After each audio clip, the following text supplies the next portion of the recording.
இங்க வந்தவன பட்டா கொடுக்கலாமா கேட்கவே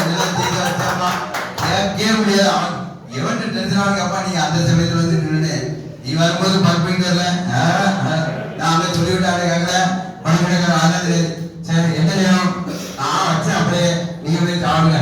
சரி சாப்பிடுவோம். சரி நான் தோசை சொல்லுதே பெருசு.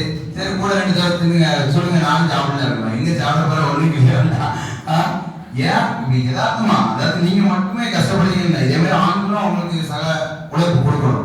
காலையில பாத்தீங்கன்னா எல்லாரும் வந்து ஒரு மின்சாரம் எப்படி வேகமா வேலைக்கு போதும் அதே மாதிரி நம்ம வீடுகளில் சில பேருக்கு வீடுகளில் 8 to 8 7 to 8 வச்சுக்கலாம். ஸ்கூல் போய் பிறகும்போது பாத்தீங்கன்னா எவரும் எது வந்தாலும் தட்டி தூர எழுதி வந்தா பறந்துடும். உங்க டிடிஆர் தாத்தார கலெக்டர் யார் போனா பயங்கர போராட்டம். சூறால் மாட்டுவோம் வாயிலாக சொல்லட்டும் இங்க பெற்ற குடும்பம் அங்க ஆகி கடையில காலிக்கிட்டு அது 2-3 பேர் பத்தி அவதான் சோழி முடிஞ்சிருக்க. அது சில பேர் அவர் அனுப்பிச்சிருவாங்க. அப்பா டெய்லி விடுறவங்க அப்படின்னா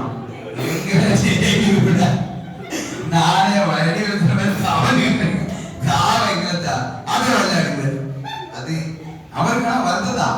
ஏமா என்ன சொல்லுவான் பிள்ளைகள் கூட பேச வேண்டிய வருத்தம் தான். நம்மளோட அவசியம் அது வந்து உங்களோட கட்டுப்பாட்டுக்கு வரல. நீங்க கூட வந்து செயல்படுங்க. நீங்களும் பண்ணுங்க. சந்தோஷமா இருக்க பழகும். ஏன்னா நம்ம பிள்ளைகள் தானே அவங்களுக்கு வந்து ரொம்ப வருத்தமா இருக்கும். ஏன்னா அவங்களுக்கும் ஒரு நேரத்தை செலவிட்டா கூட கொஞ்சம் நல்லா இருக்கும்.